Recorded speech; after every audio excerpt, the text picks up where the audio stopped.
All right, well, welcome everybody. This is the 2023 Music City Multicon. This is Friday night, and this is the first panel of this weekend's conference. So certainly looking forward to this discussion. I'll say this personally, I've been looking forward to this for quite a while. When David asked me if I wanted to interview Coury and Marc here from My Life in Gaming, I was like, oh yeah, man, sign me up. I've been a big fan for years and years. So like I say, Coury and Marc, if you all wouldn't mind just to do a quick intro for everybody who may not know about My Life in Gaming. And I guess the first question that I would have, just to kind of seed this off, is really what got you guys together and how did you all get started? So you can go ahead. Yeah. Okay. Well, I'm Marc, also usually go by Try on the channel, just because that's the internet name I've been stuck with forever. Another friend of ours, me and a guy who goes by Drumble Online, back in 2007, we made a gaming backlog collection tracking site called The Backloggery. Yeah. And, just over the years, a really great community developed there. If you go to backloggery.com today, it's definitely got earlier 2000s internet vibes, like 2010 internet vibes maybe. A remake is in beta.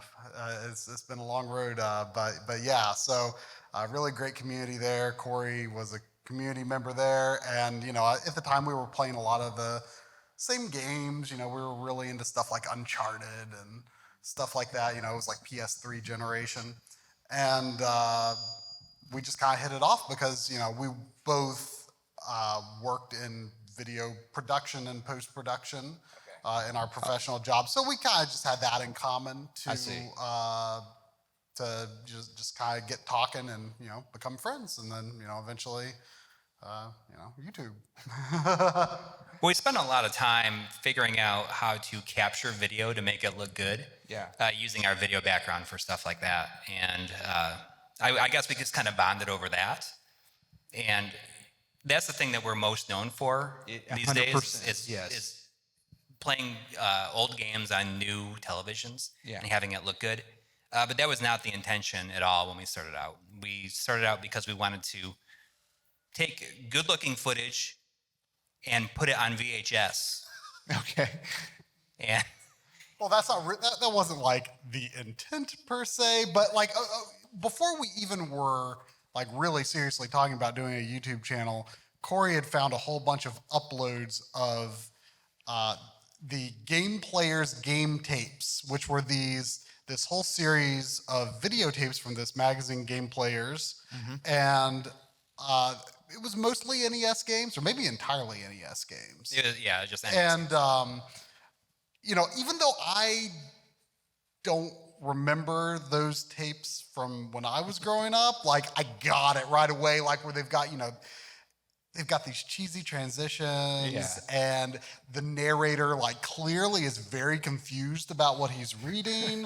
And they're also in the script and descriptions of explaining what the items and enemies and things are in the game. They're kind of misinterpreted, and like that, I just even official instruction manuals that were localized in America often had like, these people didn't really understand what they were looking at, did they? And so Coury was like, what if this, but like new games? Yeah. And so that was immediately, once we started seriously talking about doing a channel, that was like, that would be a fun thing to start with, because it's like, it's something that people can easily understand, and we thought we could get a lot of traction early on by making something kind of funny like that. And it worked. And it worked. It did. Yeah. It got us a good kickstart. And so are the videos that you're talking about, was that the start of your like How to Beat series? Because yes. That's what I thought. Because when I looked at all the videos that are on your channel, I mean, you guys have a catalog that goes back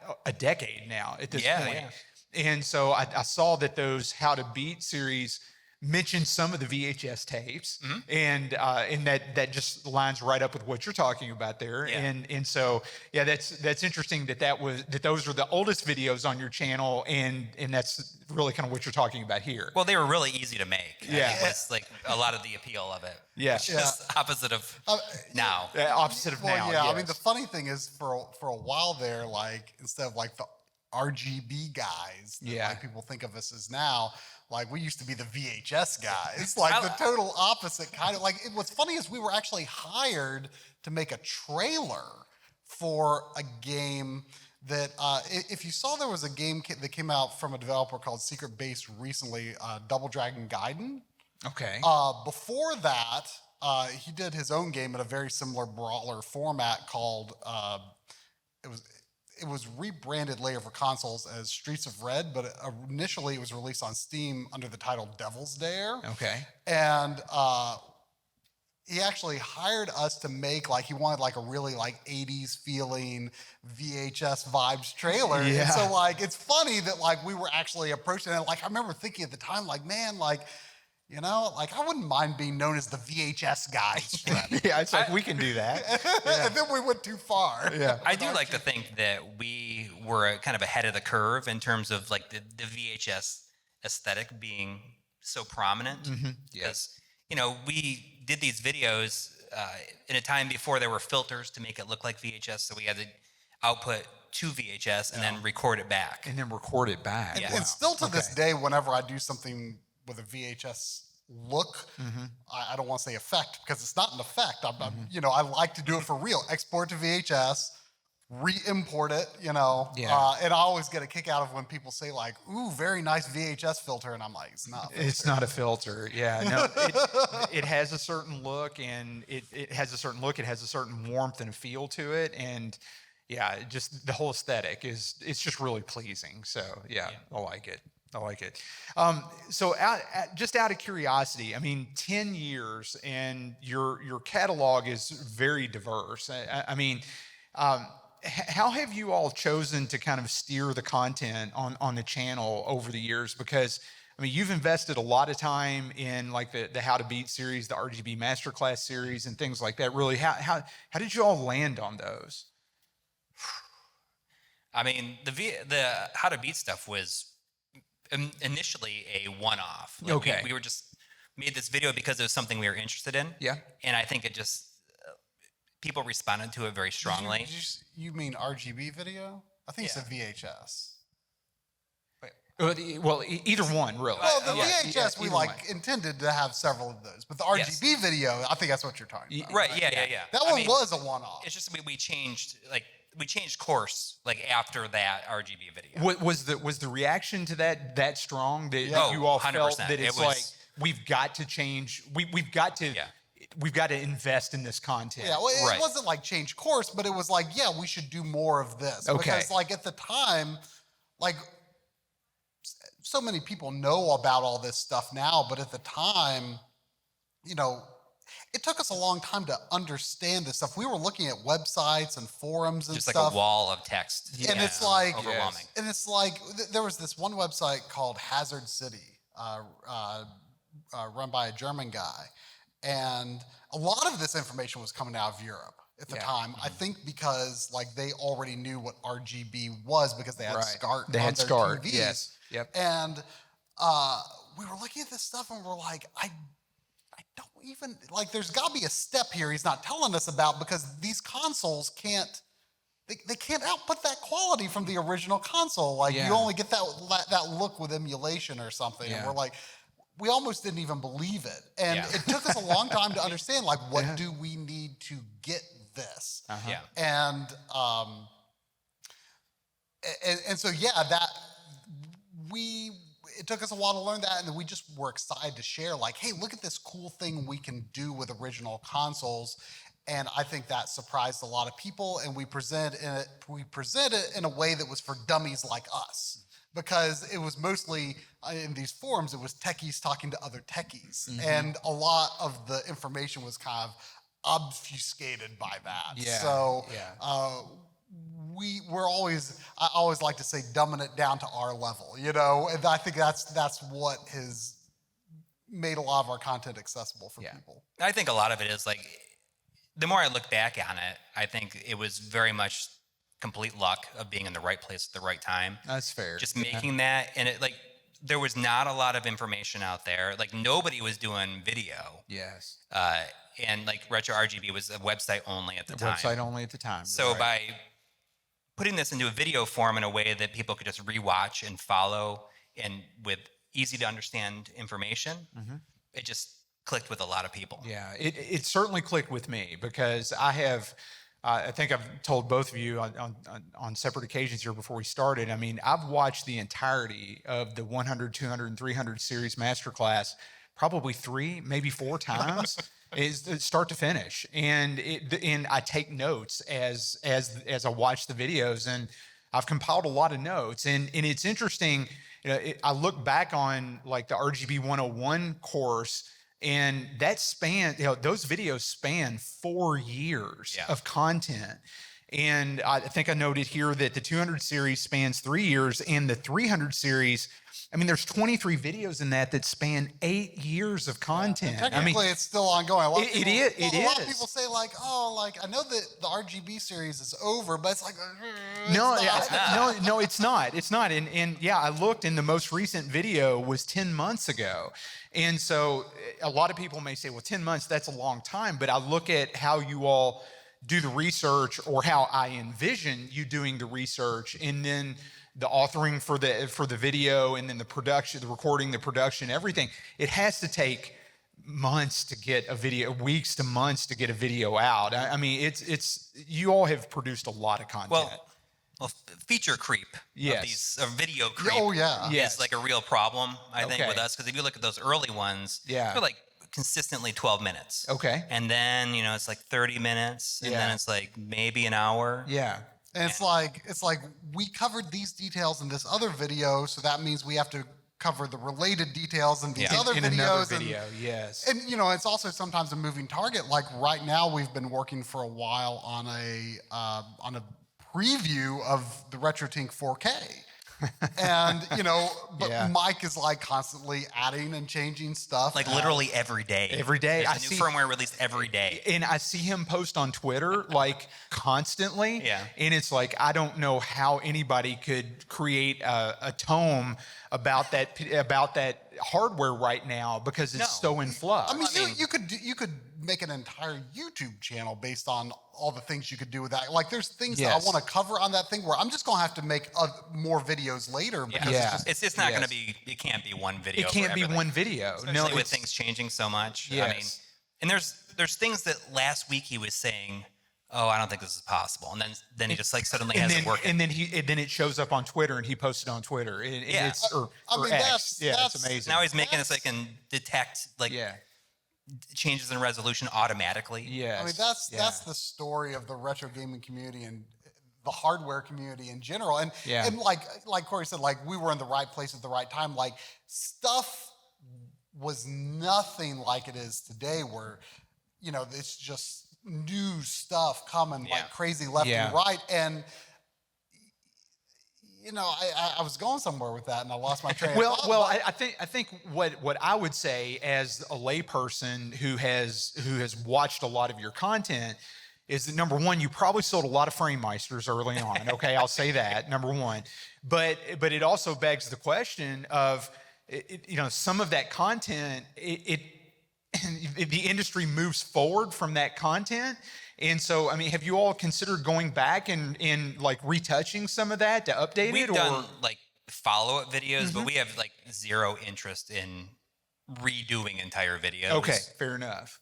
Yeah, I mean, I guess you could make an argument that like maybe like because some of that early information is so outdated. Like you could make it a legacy version of the video or something. But it's I mean and the starting point that people have for doing this stuff, I mean, there's so many different routes that they can take. I mean, I guess what I was going to say earlier was, you were talking about like feature creep and stuff. Like, I mean, that's the whole retro gaming scene. Yes. Now is where there's so many new options. It's constantly, it's mind blowing. But I think the important thing is also to remember that, like, the device that you bought already is not any less worse Sure. than when you bought it, just because there's new options. Because people get frustrated, because I think because it's retro, I think they have this idea that like there surely can't be something better coming out Yeah. for this old thing Yeah. after this point. Right. But it just keeps happening and keeps happening. Yeah. That's actually one of the things I like so much about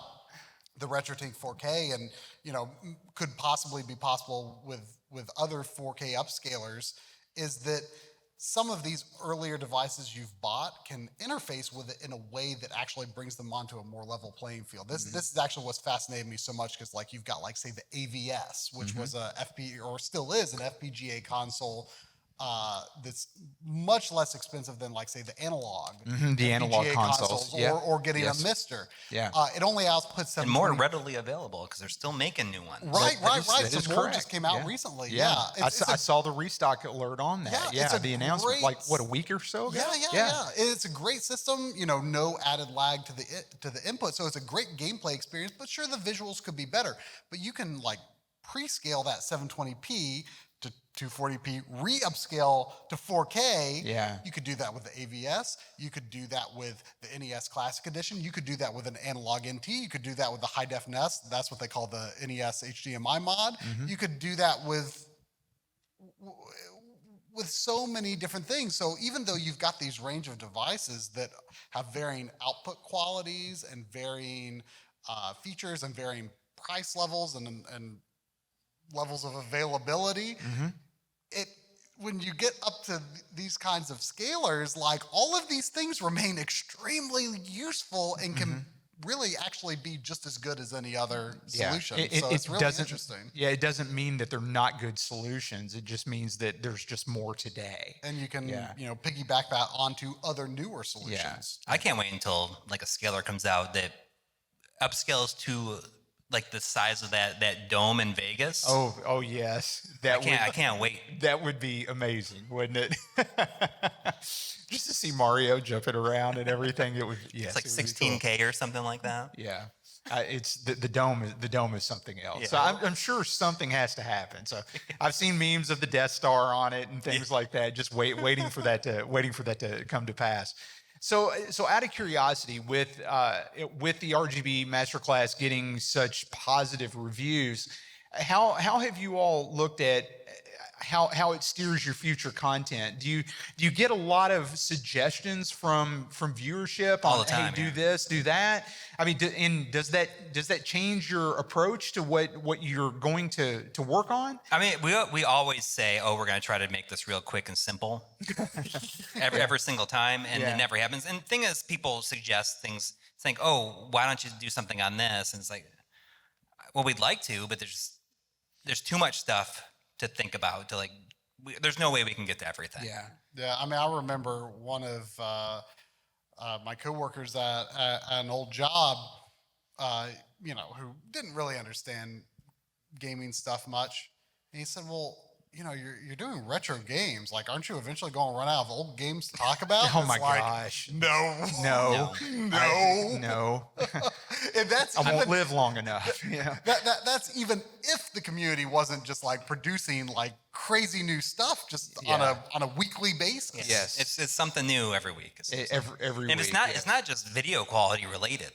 Stuff like the Mem Card Pro. I'm very passionate about save files and stuff like that. Yes. Stuff like that, ways to transfer those save files from emulators to your real system and back them up for safekeeping.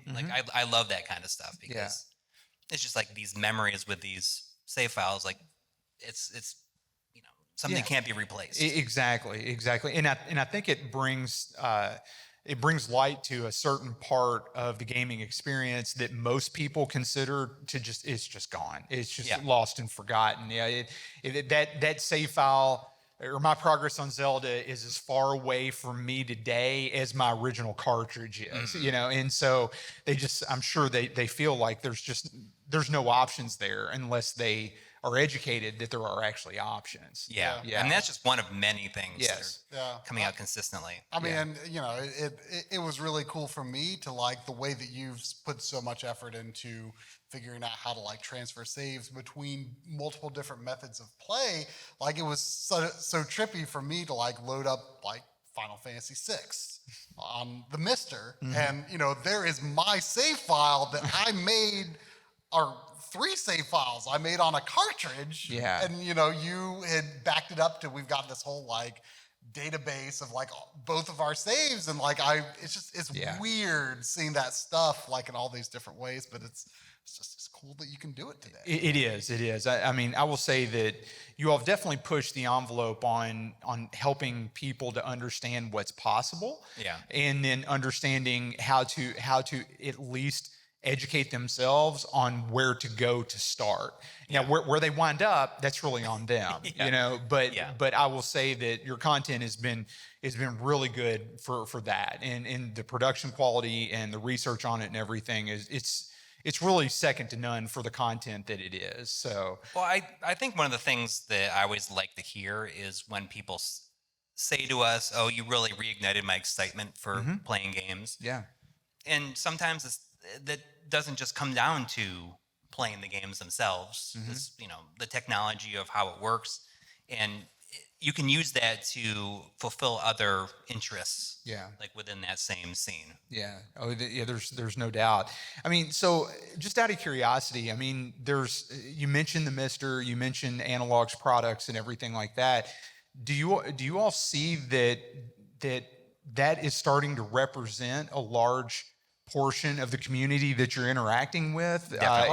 In so much as is the Mister and the Analog consoles, do you feel like people are choosing those before or over the original consoles at this point? 100%. Especially if you're just getting into it now, because it's expensive to get to start from scratch with original hardware. I mean, it is. I have like most of my childhood stuff, which, you know, like if I was to lose all that stuff, I would definitely go Mister for everything, because I'm not going to go through that again. Yeah, and plus, I'd hate to have to do it, but I agree. Yeah. And my memories of those games are with like the copies of the games that were mine. Yes. You know, if that was lost, Yeah. then, you know, I just don't feel like as strongly about it. Yeah. You just don't have that connection, I guess, or at least to that level. Yeah, I'll certainly understand that. So just out of curiosity, we've talked a bit about the RGB Master Class, but I also want to touch on, for the time that we have, I also want to touch on the documentaries that you all have done. And I've really enjoyed those as well. I'm sure you've gotten a lot of great feedback on those. They seem like there's something that you all put a lot of care in feeding, and just you just pour some love into that, especially like the M2 documentaries and things. I mean, for me, that opened up a world that I just didn't really know about. So I credit you all for bringing some of that information to light. How are you all picking your subjects? But because it's, I mean, the Analog Frontier videos are great. I love those. But then I look at okay, so there's a documentary on Night Trap. Okay, that was pretty interesting, but kind of niche in its own way, you know. And then M2, extremely interesting, but also something that probably doesn't have a lot of mainstream coverage or knowledge here in the U.S. So how are y'all picking that? I would say every single time, like the opportunities came to us. Yes. Okay, interesting. 100%. Okay. You know, the Night Trap happened because the guy that was doing the remaster randomly lived 3 minutes away from me. Oh, okay. And, you know, I grew up, you know, playing Night Trap. I played it when I was 13 years old, and it was I didn't hate it like a lot of people did. You know? It felt really nice to be able to do a documentary on that game that wasn't a hit piece. Okay. It was more. It wasn't a hit It was piece. just saying like, hey, actually, this game was really cool for its time, and it was for what it is. Yeah. I mean, you were the perfect person for making that. Like, no one better could have been living 3 miles from the guy making the remake. I mean, that's just fortuitous. I mean, I think about it as it was almost like winning the lottery, because that was such a random thing that happened. Okay. And like a dream project that I never knew I wanted to do, or never thought that I would have the opportunity to do that. Yeah. And, you know, it's like incredibly special to me. So M2 happened though because when we had built a relationship with Limited Run Games. Okay. After we did a documentary on them, I think before we did Night Trap. Yeah, I mean, they had been And going then- like a year at most. Yeah. Yeah. And the reason they published Night Trap is because we connected them. Wow. Okay. So it's kind of it was neat. very lucky for that to happen. Yeah, that's very neat. And then they published the Blu-rays of the documentary for that, and then I think that you were down there for some reason, and you said they were talking about M2, Right. and you said, "Oh, Coury would love to do a documentary on them," because I really liked what they were doing and thought, it just seemed like the kind of people that I would love to talk to. Yeah, yeah. And then when they were going to publish one of their games, they said, "Do you want to do this documentary?" And I look at it now because I think that documentary on M2 was far above and beyond what they wanted or anticipated us to do. Well, I mean, in what way? Can you kind of go into that? Oh, I think they wanted something that was just like focused on the one game that it was included Oh, I with, see, I not see. your entire history Not up to the that history. And point. we just can't help ourselves from doing Yeah. like the Well- entire everything. Well, I will whether say we this used to or not. from a fan and a subscriber. I'm glad you did because it. I mean, I said it before. I'll say it again. It opened my eyes to a segment of gaming, and from a developer and a publisher standpoint, I just never would have known about otherwise. Yeah, yeah. I mean, the games, you see the games, or you see some of the ports of the games, but you don't know the backstory and you don't know the why behind the games or the why behind the company. And Yeah. that's just as interesting as the games themselves. Because they were doing stuff that was far beyond what anybody else was doing at the Yes. time. Where Yeah. even like Digital Eclipse at the time was just cramming as many games on a disc as they could. Mm-hmm. And here M2 is like really taking care to represent those games in the best possible way. Right. And it was just clear that they loved them, that they loved these games and they wanted to work with us. And Yeah. they've done so much more since then that it's mind-boggling. It's crazy how much more they've done. Yeah. Yeah. Do you all feel like you might follow up with them at some point and revisit that? I mean, gosh, I'd love to go back to Japan to do literally anything. Yeah. Yeah. I mean, it would be cool, but I don't know if I could.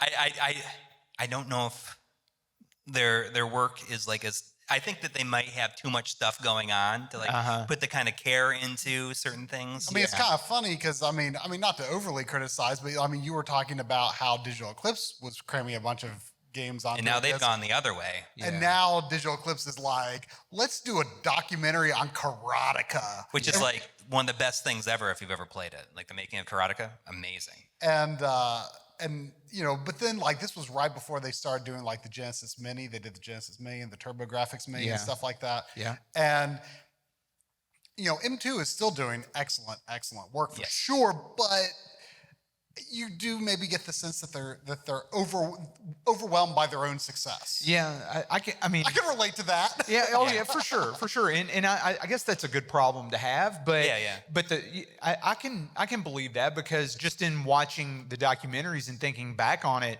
just the way that you all portrayed how they're so detail oriented Yeah. to the emulation of the games and how they port the games forward, what they leave in, what they make sure, what they have to leave out, what they ensure that they get in on translations and things like that. It just looks like it's just a very intentional and detailed process. I think we captured like a really special era Yes. of the company. Of the company, through that. yes. Yeah. I think that's very fair. Yeah. And I mean, I feel that is probably the thing that we've done that I feel the most proud of. I mean, when it's all said and done, I think the Analog Frontiers will be the thing that, that endures the longest. Okay. But the thing that I've edited myself, Yeah. I feel strongest about M2 documentary. Yeah. I sometimes wonder if I'll ever be able to do anything better. Yeah. Well, we're all fortunate if we can have a project like that comes along in our gaming or even professional or just lifetime career. if you've got something that you can look back on like that, then it's a fortunate scenario to be in for sure. So there's no doubt. So let me ask you this: as far as the YouTube channel is concerned, and just the growth of it, can you talk a bit about how that? And I don't want to get into quote unquote internal numbers or anything like that, but I would love to hear your perspective on just how that platform has been for you all, and I mean, is it a good platform to continue to create on, and do you feel like it served you all well, and do you feel like you've got a good platform for going forward? I guess I'm always interested about that when I see successful channels and just really understanding what the story is behind the success. Yeah, I don't know if there's really much of an alternative. Yeah. But for the most part, I mean, the thing we've learned is that, at least for us anyway, I mean, there might be other ways, but like the growth happens just naturally within YouTube. Yeah. Whatever the algorithm wills to happen happens. That's interesting. Okay. You can, I am not a social media guy at all. And we've never been like we've never really overly utilized social media, but what I always found was like, you can have a bunch of people following you on Twitter and you can say, hey, I'm doing this thing over here. Mm-hmm. No one acts on it. So you can't say like for example, I mentioned the backloggery before. We do Twitch streams every Monday after, the day after we do our YouTube streams on Sundays. Yeah. There's definitely been some cross-pollination of the audiences there, but for the most part, they're kind of totally separate.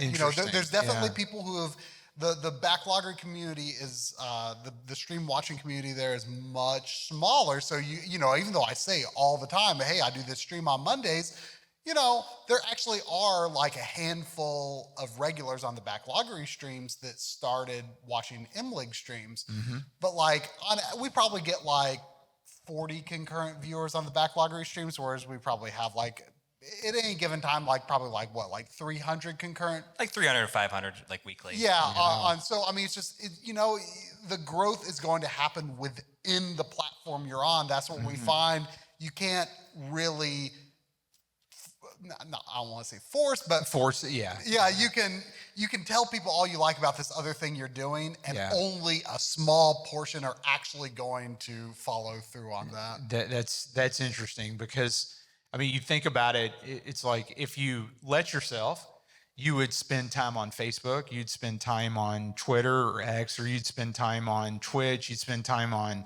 Instagram, you'd spend time on all of these platforms.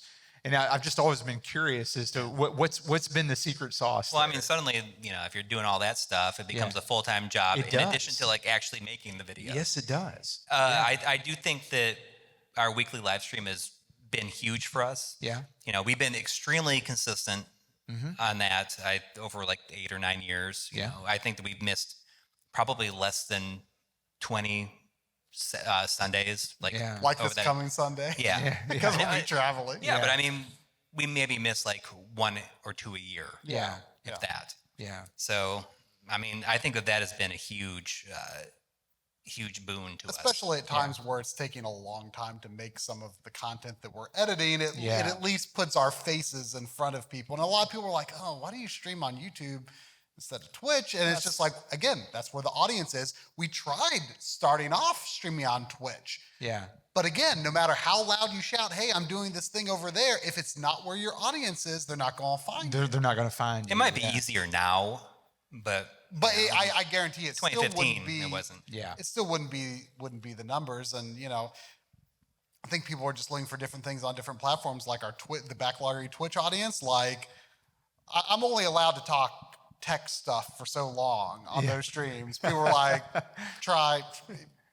no, you're not allowed any more of this stream. Whereas like, that's what people come, like, I think people like show up at our Sunday streams just because like, oh, here's all of these like-minded nerdy people who want to talk about retro gaming tech and other gaming tech and stuff. Like it's not even, I think for some people, it's not even necessarily what we're doing. It's like, here's this community of people I can also talk to in the chat room and stuff like that. So it's just a community event. Great bunch of people. And, we've been doing it for so long and so regularly that a lot of people really love to end their weekend in that way. Yeah. It gets a really good turnout, I think. Yeah, that's awesome. I mean, have you all looked into like Discord and other platforms? We have a Discord server for our Patreon. Okay. Patreon server. For the patrons. Yeah. We've experimented like streaming on there just for fun, for the community, but just like as a not something that we've been able to like stick to regularly, like the full-on Twitch, YouTube stream. Yeah, it seems to me that for the content providers that are really successful, they tend to gravitate towards one delivery platform and then they just stick with it. And I think that helps. I think that's smart. I mean, I think that is the way to go. Our friend Game Dave has been very good at building a pretty good Twitch audience. Yes. Having started primarily as YouTube, but recently, like I would say, the Twitch has been his main focus, and I think focusing in on certain things like that, that's and it made sense for his lifestyle right now. Yeah, he has a lot going on. Yeah, at home. So well, I can understand that. Certainly understand that. As far as your content goes, I've noticed that you have released some of it on physical media on Blu-ray. I mean, have you all considered, or are there plans for like getting the RGB Master Class out on Blu-ray or anything like that? Just out of curiosity. For that is, some of that information is dated, and that would really require us to go back and remake part of those probably. I think people would want them anyway, but that's probably, the thing is like people probably want that regardless, and like, but we hold ourselves back saying like, I don't know, should that really be on there? Yeah, we're our own worst enemies. Yeah, I can. Once the last part of Analog Frontiers is out, which should be like probably like January, I think, with the rate things are going. Which it's been a long wait on that. Our whole lives for like the past like 4 years have been defined by like, well, after Analog Frontiers is done, we can finish this or do this, or we call it the Modder doc because we didn't have a title for. We didn't have a title for it until like maybe like less than a month before the first episode came out. Like we called it the Modder doc for so long. And even though it's about so much more than just modders, but that's kind of what it started off as. But like that's going to be probably like a 2-disc set. Oh, nice. And like once that's out, I think we'll probably be like excited about doing a lot more Blu-ray stuff, because it is really fun to bring it to cons and stuff, and be able to sell them there, and it feels good to have fresh stuff. I mean, hey, we've got stickers and pins and stuff here. Like even that's like kind of stepping it up for us, because usually we have a table and we're like, we feel so embarrassed that we don't have anything to put on it. Yeah, no, trust me, I get it, and it's all a progression. But I was just curious because you've got a lot of content, and to me, having it physical or the option for physical just feels like a great way to ensure that the content lives on, because I mean, not to say that it would ever disappear on YouTube, but you never know. But physical media is also like an extension of our own passions as well. So it's kind of ironic that we have so little on physical media. Although we might be putting some stuff on VHS. Ooh, yes. Even better. Yes. I got 700 blank VHS tapes in my basement, ready to. I'm really curious about how you feel about the fact that I got those and then they ended up at your house. Just keep moving them around. Yep. Man, picking up those is like. Although I did bring a box for Steve today. Yeah. Like finding those 700 VHS tapes and buying them at a place that I was buying PVMs for $50. Yeah, that was 700. That was the day. That is like the most alive I've ever felt in my life. Yeah, that's funny. Like, that was just like, I mean, we could probably rush flip them, of probably adrenaline. sell them for a decent chunk of money right now. Oh, I'm sure. Yes. I mean, if we wanted to, probably. Yeah, I'm sure. I'm sure there's a buyer for everything. You just Yeah. need to find the one that'll pay the most. Oh, yeah. I mean, Well, I think they there's only people found after they only found this guy that'll pay $50. So Yeah. there you go.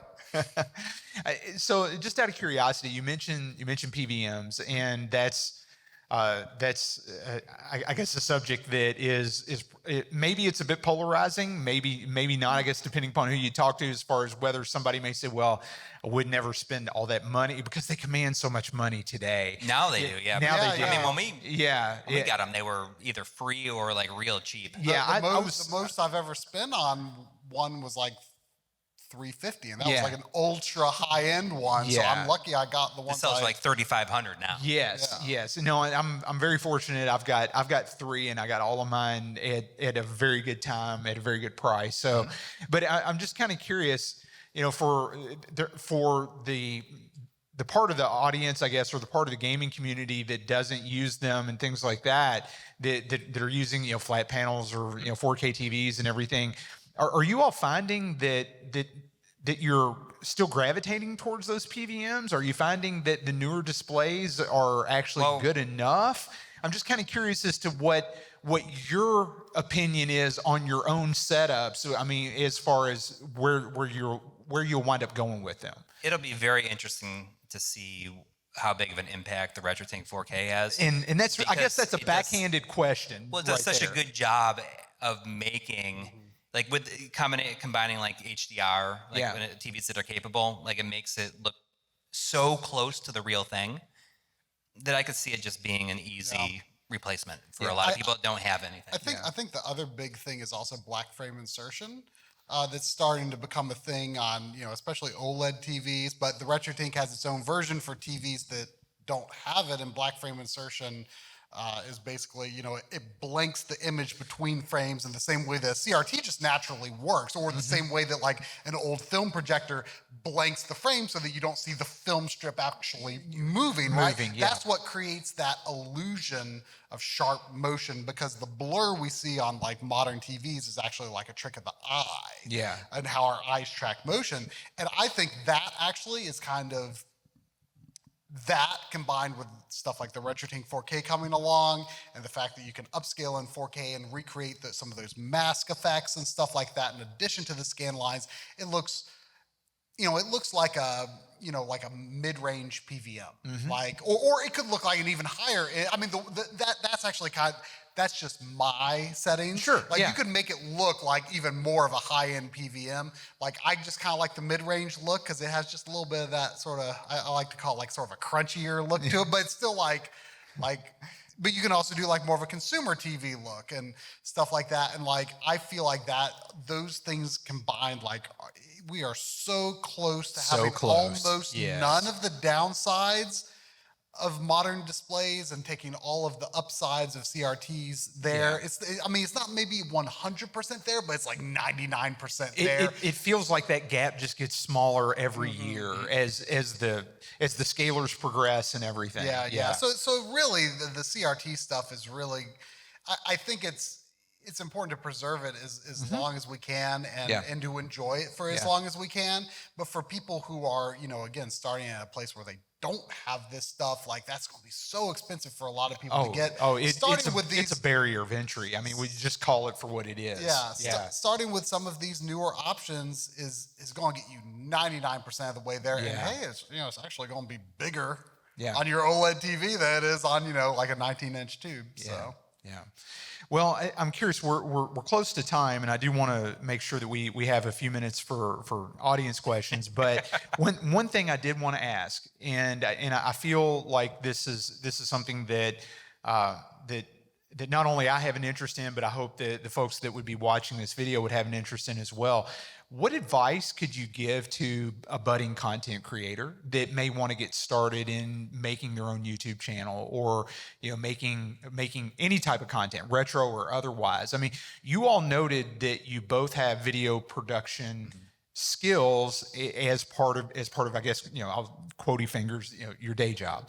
A lot of people don't have that. So what kind of toolbox could you, beginner's toolbox, could you give folks that wanted to start out? I mean, honestly, the toolbox is huge for people just getting into stuff. There's almost too much stuff to use. Okay. Like too many options, you know? Totally different from 10 years ago when we Yeah. started. Like there's this whole, I mean, you watch it a lot.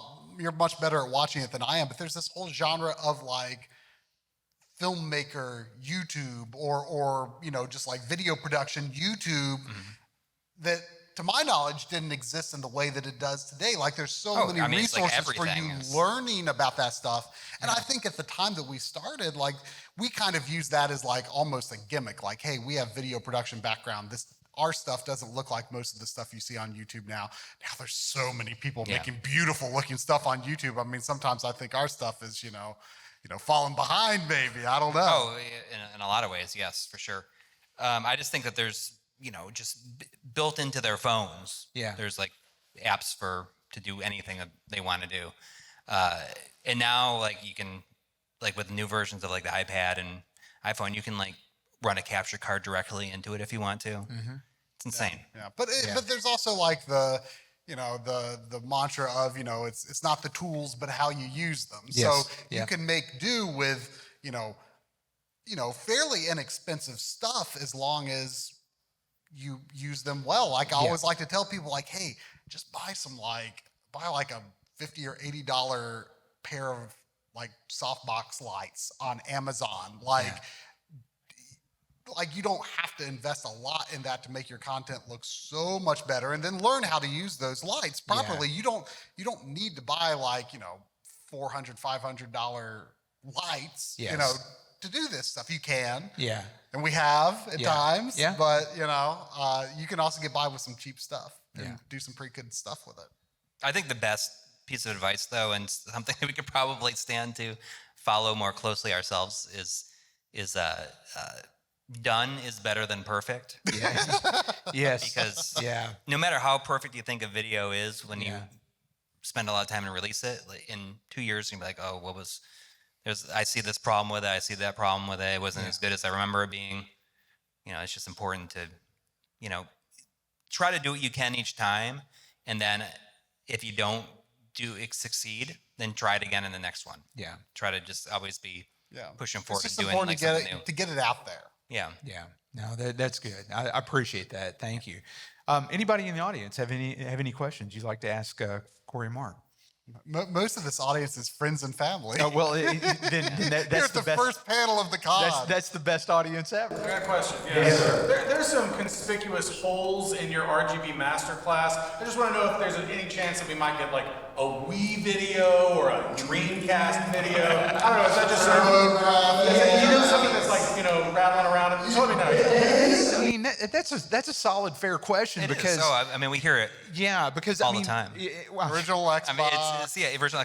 And the I'm real actually one is like, getting what, like, when are you going to release that PVM calibration video that you talked about? yeah. The 7 years the guy ago. who is responsible for us not needing to make that video anymore seems to not be in the room anymore. Yeah. I thought he was here. We always point everybody who asks that question to him, saying he's already done far and above and beyond like what we would be able to do. Retro Tech on Yeah. YouTube. Oh, you're talking about Steve Nutter. Steve Yeah. Nutter. Yes.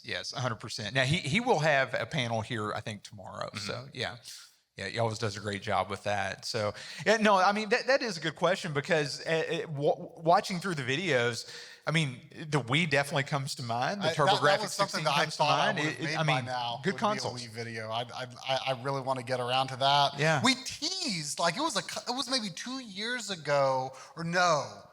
Gosh, I think it was the games we played in 2019. I think it was. We teased like we had a shot of the Dreamcast at the end. Like, we're talking about things we're going to do next year. Yeah. Yeah. Yeah. I completely understand. Okay. Very, very fair answer to a tough question. No doubt. Anybody else? Yes, sir. You probably can't. The animal fall can you do this face in front of him? What's that? Coury can do a pretty good Popeye face. I can't. That's a pretty good Popeye face. Yeah. Look for for stickers of me making that face. Yeah, coming soon. That's Fair his, enough. Yeah. that's his greatest talent, I would say. Yes. It's the Popeye face. Everybody needs one. Everybody's got a claim to fame. I do South Park impressions, and my daughter absolutely loves them. So, hey, we do what we do. Any other questions? Yes, sir. Do you have a gaming related hardware or software like Holy Grail? Because mine right now would be WonderSwan Video Out. I know it's not really a thing that there's people working on it, but I'm saying there's something like that you're waiting for the community to help. Oh my gosh. A gaming holy. So the question was, do you have a gaming holy, like a hardware gaming holy grail? Like a hardware related? Not so much like hardware anymore. I feel like I have most of the stuff I want. Like game related, the one I keep on coming back to is a game for the Saturn called Hyper Duel. Okay. That I would like to get at some point, but it's $700. So Ooh, no. that's Chrono Trigger territory. Yeah. That's what that is for the SNES. It's money. In terms of hardware, you mentioned WonderSwan. I do have a modded WonderSwan with an IPS screen in it, which I think is better than the IPS screens in the Game Boy mods, personally. Yeah. That would be. I'd love to get a Virtual Boy with a video out mod. I have a Virtual Boy, but it works. So I don't want to mod it. Yeah. I want one with a broken display that I can mod, but those are, even getting that can be a little expensive now. I'd love to have something like that. I actually am currently getting a Game Gear modded for video output and controller connection. So I'll be excited to finally have a proper real hardware method for playing Game Gear games. That's been kind of a major lack of mine.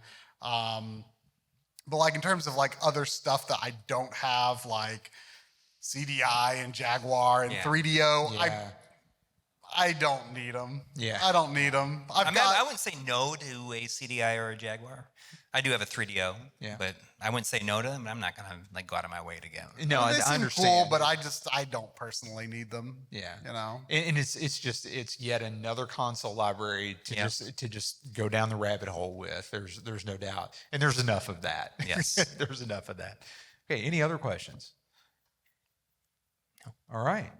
Well, listen, gentlemen, thank you very much. Thank you. Certainly appreciate it. That was a very fast hour. So it was. I appreciate your time and attention and being open to the questions and everything. So for the audience, how can everybody find you? You can find us at My Life in Gaming on YouTube. There's a My Life in Gaming Blue Sky account that has 2 posts on it. There's a Twitter account that we at My Life in Gaming or X account. Yeah, X now. the platform formerly known as Twitter. Exactly. That Yes. we may post on every other month. Sometimes more on our Instagram more than anything else now. Okay. But But that's also primarily find us on YouTube. Yeah. yes. Yeah. Okay. And you can also hear me on the Here's My Question for You podcast. Really? Yes. So how long have you been doing that? Just about a year, I think. Okay. Also, I'll have to look that up. So I appreciate that. That's at Here's My Podcast. Yeah. I can't believe that we got that handle. That's pretty At impressive. Here's My Podcast on Twitter. Isn't that crazy? It wasn't taken. That seems like something that would just have been snapped. Like snatched up 15 years that. ago. Yes. Yeah, definitely. Awesome. Well, listen, gentlemen, thank you very much. And for the audience, we certainly appreciate your time. Hopefully you've enjoyed this great introspective look into my life in gaming. I'm Whitney Roberts. I'm part of the Broken Token Classic Gaming Podcast, and we can be found at brokentoken.com. And so, Coury, Marc, thank you all very much for your thanks for time, having us. for your attention. Thank you. Great discussion. I love doing panels this way. Yeah, awesome. Thank you all. Thanks so much. Yeah, thank you.